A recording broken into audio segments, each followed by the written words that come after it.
நான் சீமான் வீட்டு பிள்ளை அல்ல, சாமானியர் வீட்டு பிள்ளை என்று சொன்னவர் தலைவர் கலைஞர்.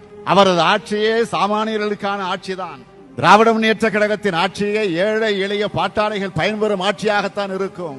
திராவிட முன்னேற்ற கழகம் முதல் முறை ஆட்சி பொறுப்பேற்ற போது முரசொலி இதழில தலைவர் கலைஞர் அவர்கள், ஏழை குளத்தில் உதித்த ஒரு தமிழன் ஏறுகிறான் அரசு கட்டில், இனி ஏழைக்கு வாழ்வு வந்தது என்று எழுதினார்.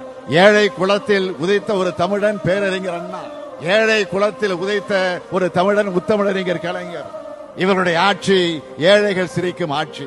குடிசை மாற்று வாரியம், ஆதி திராவிடர் வீட்டு வசதி வாரியம், தொழுநோயாளிகள் இல்லம், பிச்சைக்காரர் மறுவாழ்வு மையங்கள், ஏழைகளுக்கு கண்ணொளி திட்டம், கைம்பெண்கள் மறுவாழ்வு நிதி, தரிசு நிலங்களை ஏழைகளுக்கு வழங்குதல், வேளாண் தொழிலாளர்களுக்கு நியாயமான கூலி வழங்க கணபதி பிள்ளை ஆணையம், நகர்ப்புற தொழிலாளர் ஊதியத்தை நிர்ணயம் செய்ய கார்த்திகேயன் ஆணையம், வேளாண் தொழிலாளர்கள் குடியிருந்த மனைகள் அவர்களுக்கே சொந்தமாக்கக்கூடிய வகையில குடியிருப்பு மனை சட்டம், கை ரிக்ஷாவை ஒழித்து சைக்கிள் ரிக்ஷா இலவசமாக வழங்கக்கூடிய ஒரு அற்புதமான திட்டம், ஊனமுற்றோர் நல்வாழ்வு திட்டமும் அவர்களுக்கான தொழிற்சாலைகள் அமைத்தது, மாற்றுத் திறனாளிகள் என்று அழைத்து அந்த சொல்லுக்கு சட்ட அங்கீகாரம் தந்தவர் கலைஞர்.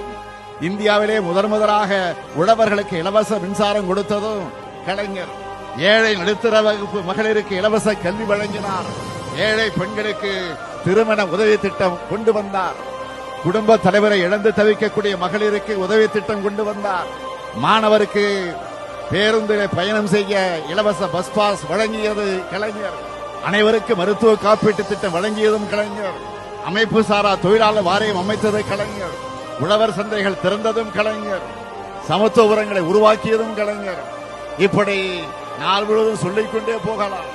அந்த அளவுக்கு ஒடுக்கப்பட்ட அடக்கப்பட்ட ஏழைகளை மக்களுக்கான ஆட்சியாக தமிழ்நாட்டு ஆட்சியை வடிவமைத்து தந்தவர்தான் நம்முடைய முத்தமிழறிஞர் தலைவர் கலைஞர் அவர்கள்.